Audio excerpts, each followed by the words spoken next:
প্রিয় ঢাকা জেলাবাসী ভাই ও বোনেরা, আপনারা কেমন আছেন? আলহামদুলিল্লাহ রাব্বিল আলামিন, والصلاة والسلام على رسوله الكريم وعلى آله وصحبه وأهل بيته أجمعين। ঢাকা জেলার 5টি নির্বাচনী আসনে, সংসদীয় আসনে 5 জন প্রার্থী যারা 11 দলের পক্ষ থেকে মনোনীত এবং সমর্থিত হয়েছেন, তাদের সমর্থনে এবং প্রতিদিনে 12 তারিখ গণভোটের সমর্থনে আয়োজিত আজকে নির্বাচনী জনসভার সম্মানিত সভাপতি বাংলাদেশ জামাত ইসলামী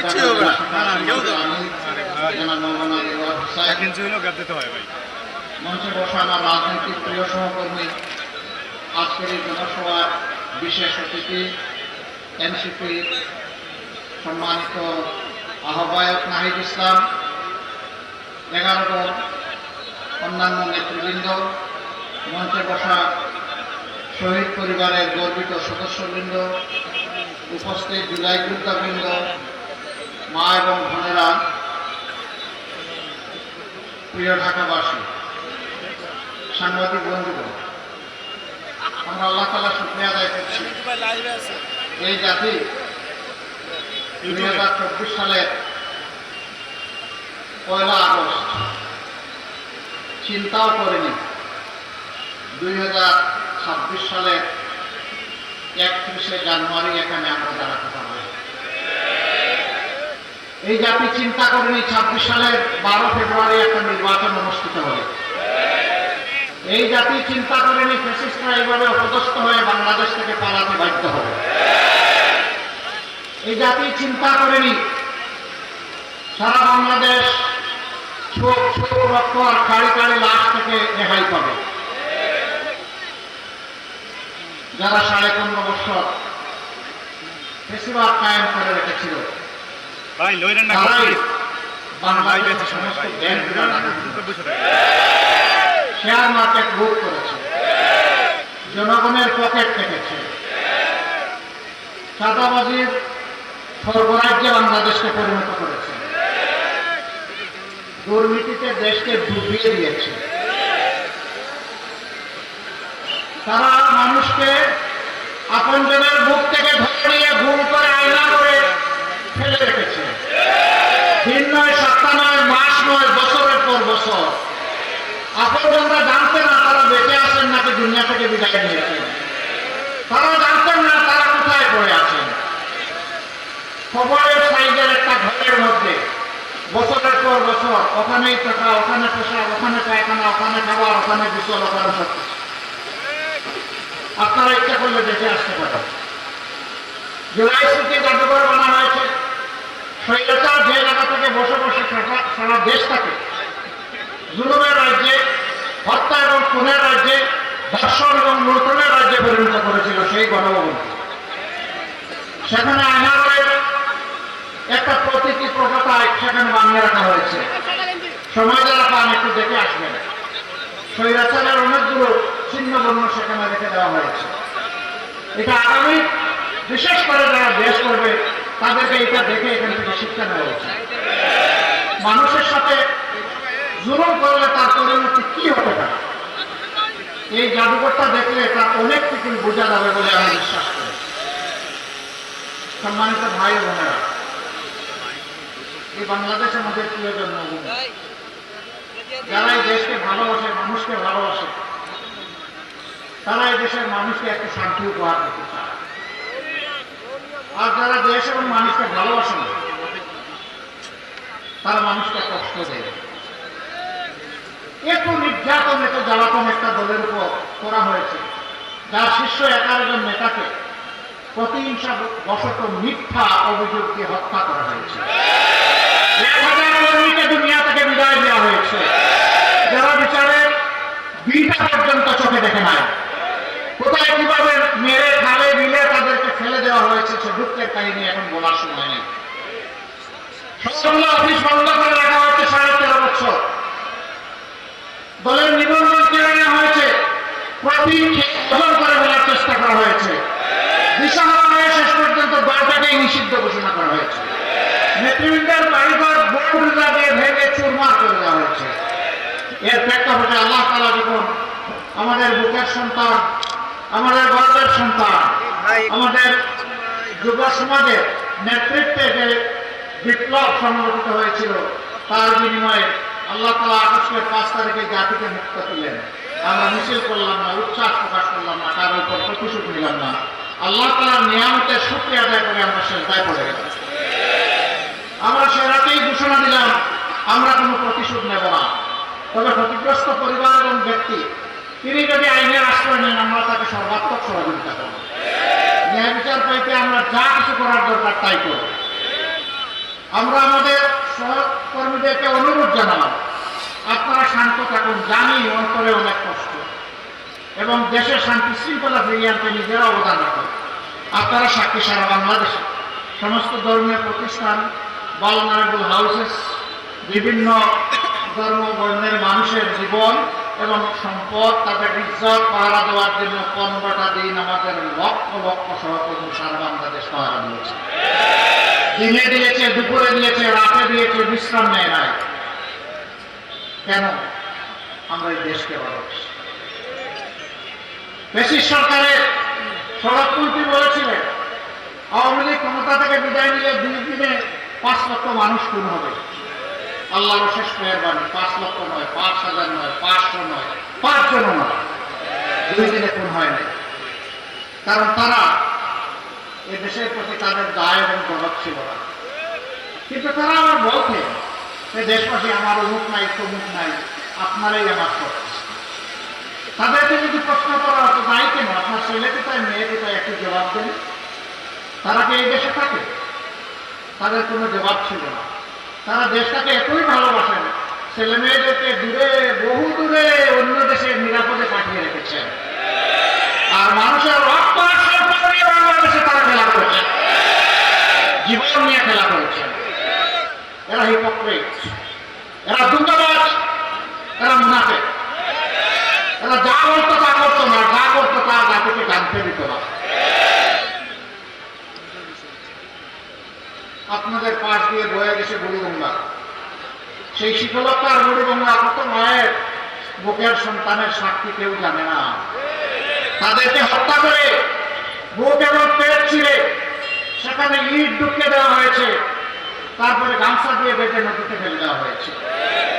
কারো সাথে আবার জমাট বাঁধা সিমেন্টের বস্তা বেঁধে দিয়ে তাকে নদীতে ডুবিয়ে দেওয়া হয়েছে। কাউকে আবার টুকরা টুকরা করে মাছের খোলাকে পরিণত করা হয়েছে। তারা ফিরে আসবে না, এই মাগুলো আর তাদেরকে ফিরে পাবে না। আমরা এই সমস্ত পরিবারের কাছে যখন গিয়েছি তাদের চোখের কোনায় পানি দেখি নাই, রক্তের ফোঁটা দেখেছি।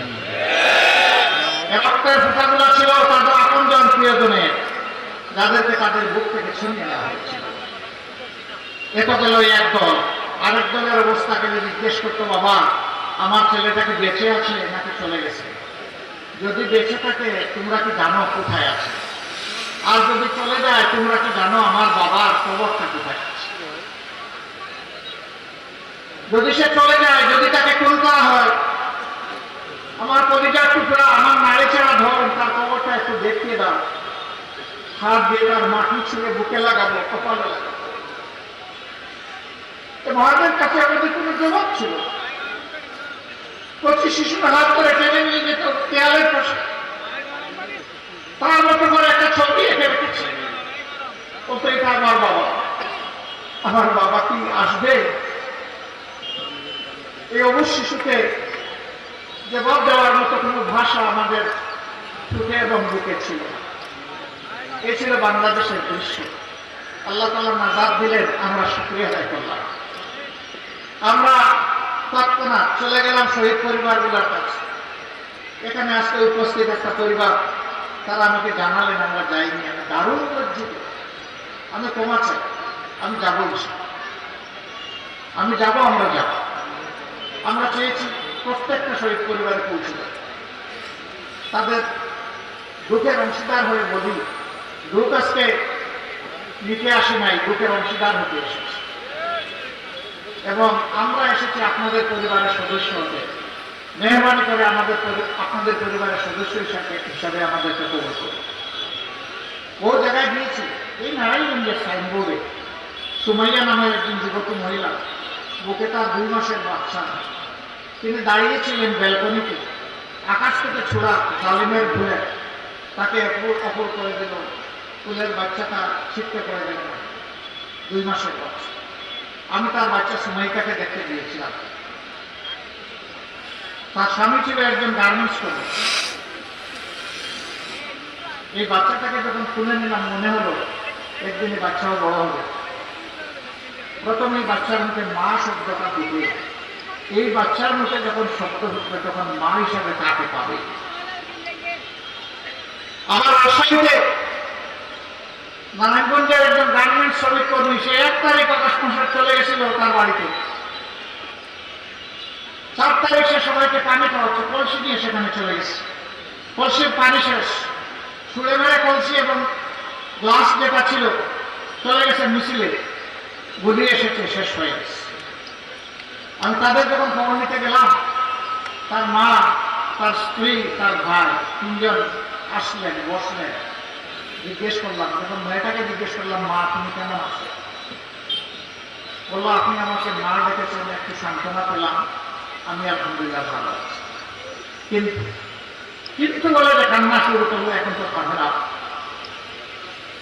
অনেকক্ষণ ধরে বললো, আমি তো 5 মাসের অন্তঃসত্ত্বা, আমার গর্বের সন্তানে কি, আমাদের গরিবের পরিবার কিন্তু আমরা খুব শিখেছি।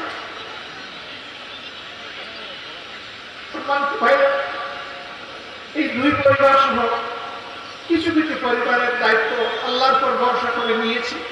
বলেছি, তোমাদের এই সন্তান যতদিন পর্যন্ত প্রাপ্তবয়স্ক না হবে, লেখাপড়া উন্নত লাভ না করবে, সম্মানজনক কাজে যোগদান না করবে, ততদিন পর্যন্ত এই পরিবারের আমরা সদস্য এবং এই পরিবার দেখার দায়িত্ব আমাদের।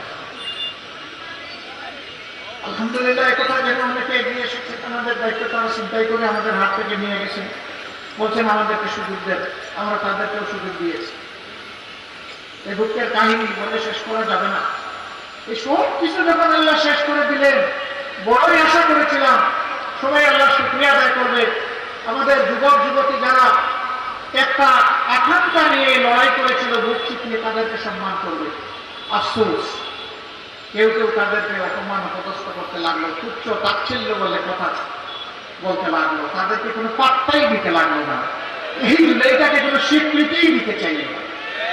আমার এক সময় তখন দেখলো জুলাই বাংলাদেশে জুলাই, আপনার মানুষ মিশে গেছে জুলাইয়ের সাথে, তখন বলে এই জুলাই আমরা মাস্টার ভাই। আর সারপ্রাইজ, তারা একবার মানে না, আর একবার মাস্টার মাইন্ড হয়ে যায়। আচ্ছা ভালো, 18 কোটি মানুষকে তোমরা আন্ডারমাইন্ড করলাম, মাস্টার মানবো, তাইলে জুলাইকে তো তোমরা সম্মান করো। জুলাইকে সম্মান করার মানে জুলাইকে সম্মান করার মানে দুর্নীতি না, নির্লা মানুষের জমি দখল হাতে না, বাংলা বাণিজ্য না, আমার মায়ের গায়ে হাত তুলতে না, এটা জুলাই চেতনার সাথে যায় না। এরপরে আমরা আজকের যেদিকে আগাতে চাই, একটা দল সৈনিকের একটা বাদ দিয়ে আমাদেরকে আগাইতে দেয় না, তার সাক্ষী এই জাতি। জুলাই সংস্কার প্রস্তাব গুলো যাবে, গণভোট হবে, বলে যে গণভোট আবার কিসে। এরপরে ঠেলা খাইয়ে যখন মানলো, তখন বলে যে না, গণভোট আলাদা হতে পারে না, একই দিনে হতে হবে। আমাদের দাবি ছিল গণভোটটা আগে হোক, তাহলে গণভোটও সুন্দর হবে, জাতীয় সংসদ নির্বাচনটাও সুন্দর হবে। তাদের দাবির প্রেক্ষিতে করা হলো, এখন বলে আমরা গণভোট মানি না। এতদিন চালাচালি করে এখন যখন জনগণ জবাব চাচ্ছে, আপনারা কি নতুন বাংলাদেশ চান না পুরানা ফেসিবাদী বাংলাদেশ চান, আপনাদেরকে আপনাদের অবস্থান পরিষ্কার করতে হবে। তখন তারা গতকাল থেকে একটু একটু বলা শুরু করেছে। আসলে এরই বলে খেলার নাম বাবাজি। এই জাতি যারা ধাক্কা দেয় তারা ছেড়ে দেয় না। কেন এটা করতে হলো? কেন শুকরিয়া আদায় করলেন না? জুলাই না হলে কিসের আবার 26-এর নির্বাচন? জুলাই না হলে তো নির্বাচন হওয়ার কথা ছিল ফেসিবাদীদের অধীনে 29 সালে। 26 সালের নির্বাচন চাইব, আবার জুলাই মানবো না, জুলাইয়ের এখানটা পূরণ করবো না, সম্মান দেখাবো না, এটি হতে পারে। রাখেন এগুলা, যে যা করার করুক।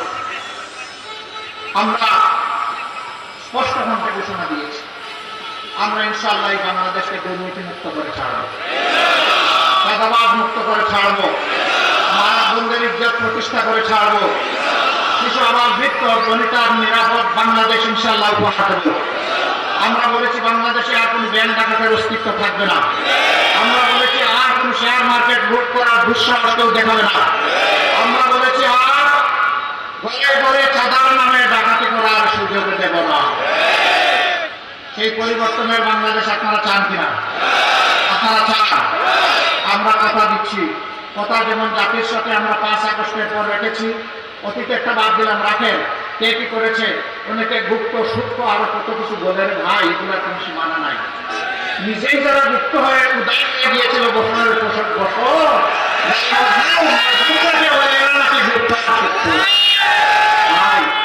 একটু নিজের দিকে সবাই তাকায়, এটাই ভালো হবে, এটাই ভালো হবে। আয়নায় নিজের চেহারা দেখে অন্যটা দেখে লাভ নাই রে ভাই। দুই বন্ধু রিক্সায় চলছে, বয়স্ক মানুষ, তো কম বয়স যার এই দুইজনের মাঝে একজন বলতেছে, বন্ধু তোমার কেমন লাগে সবকে সামনে? কেন আমার তো ভালো লাগে। ভাই আমি তো আর বাঁচবো না। কেন বাঁচবে না? যে আমি তো আমার উপর হাত রেখেছি, কিন্তু কোনো চেতনা বল কিছুই পাচ্ছি না, বুঝতে পারছি না। ভাই হাত তো রেখেছো আমার রূপে, এই জন্যই কিছুই বুঝতে পারো না, তোমার তাই আছে।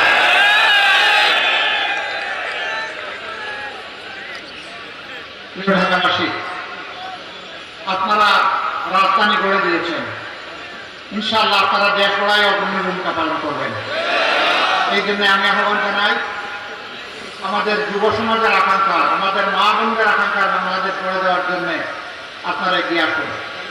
যুব সমাজ, আমরা অপমানজনক বেকার ভাতা হাতে তুলে দেব না ইনশাআল্লাহ।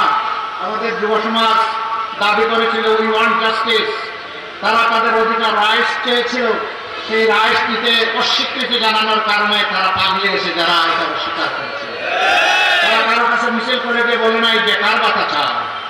বেকার ভাতা যারা দিতে চান, প্রকৃতপক্ষে আমাদের যুব সমাজকে তারা অপমানিত করতে চান। ইনশাআল্লাহ আমরা যুব সমাজের হাতও গড়ে দিব, আর হাতের উপরে হাতের তালুতে ইনশাআল্লাহ সম্মানের কাজও তুলে দেব। মা বোনেরা, আপনাদেরকে কথা দিচ্ছি, এখনই যারা হুমকি দেয় দাড়িপাল্লার পক্ষে, সাতলাকলির পক্ষে, ছাতা মার্কার পক্ষে, ঘরের পক্ষে, রিক্সার পক্ষে, এরকম 11 দলের যতগুলা প্রতীক আছে, সেই প্রতীকের পক্ষে যে সমস্ত মা বোনেরা ইজ্জতের সাথে ক্যাম্পেইন করতে যাবেন, তারা হুমকিতে এদের কাপড় জেনে তুলে ফেলা হয়। এরা কোন প্রজাতি? এরা কি মানুষ? মায়ের কাপড় তোলার স্পষ্ট ঘোষণা যারা দেয়, এরা মানুষ? এরা এখন যা বলছে, নির্বাচনের পরে যদি আল্লাহ না করুন কোনোভাবে জিতে আসে, বাংলাদেশটা কেমন হবে চিন্তা করে। বের হতে পারবেন না, করতে পারবেন না। ইনশাআল্লাহ মায়ের সমাজ ঐক্যবদ্ধ, জবাব পাবেন 12 তারিখ ইনশাআল্লাহ।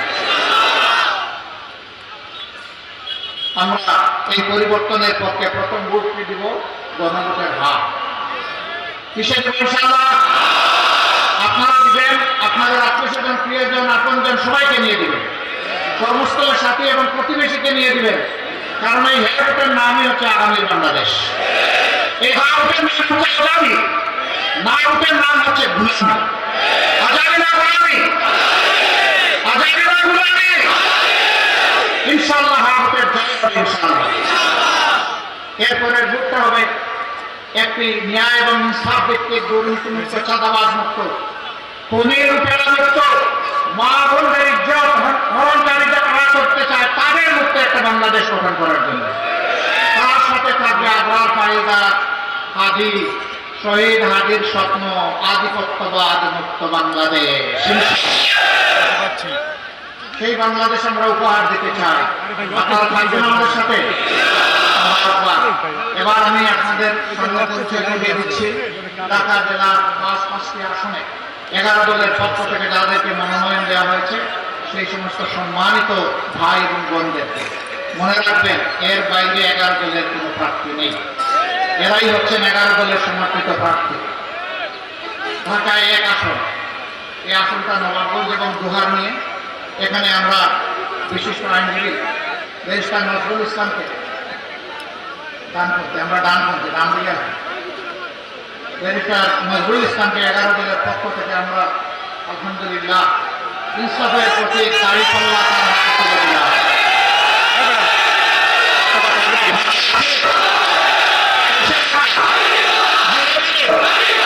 আরো জুড়ে মানবতারে সাংবাদিক সকাল সন্ধ্যা ইনশাআল্লাহ বিজয় বাংলা মাশাআল্লাহ।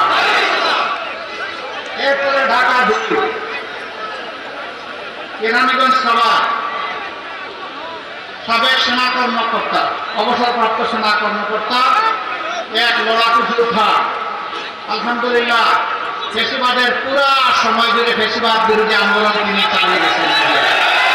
আমরা তাকে এখানে দিয়েছি আমাদের প্রতিনিধি হিসাবে, প্রার্থী হিসাবে জনাব কর্নেল আব্দুল হক, আপনাদের সন্তান।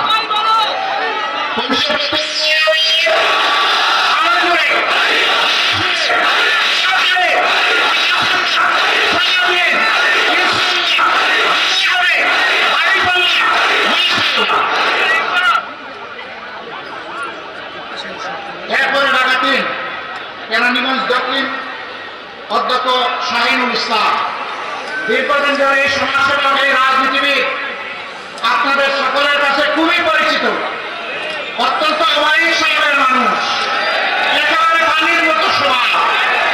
ইনশাআল্লাহ সুখে রুখে ছিলেন, সুখে রুখে থাকবে।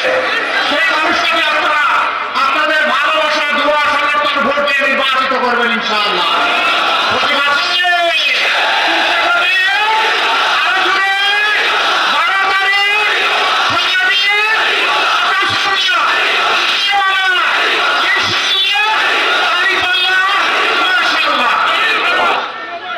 তারপরে ঢাকা 19 সভা আশুলিয়া, এই আসনে আমরা একজন ভোটে আমরা মনোনয়ন দিয়েছি, তার নাম হচ্ছে বীরসেনা পারুল, তার প্রতীক হচ্ছে শাপলা কলি। এই যে তার হাতে আমরা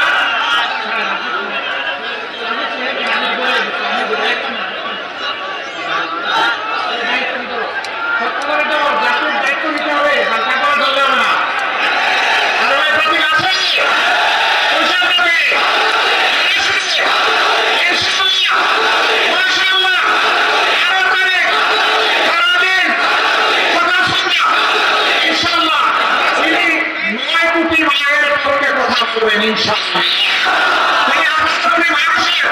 অধিকার সংগ্রহ করে গর্জে উঠবেন ইনশাআল্লাহ। এরপরে ঢাকা 20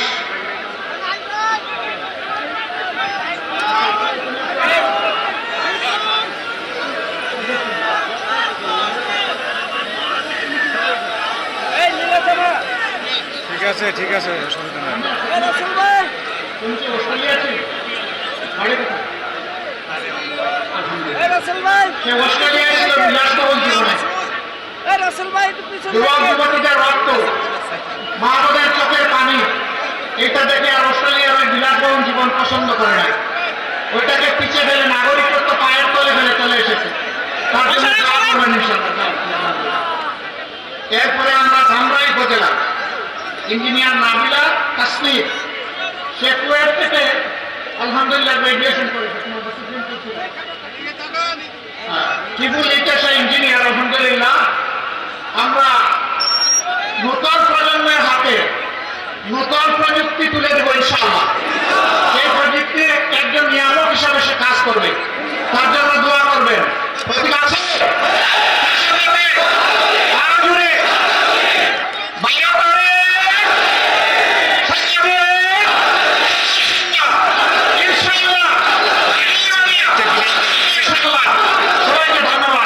লাইটটা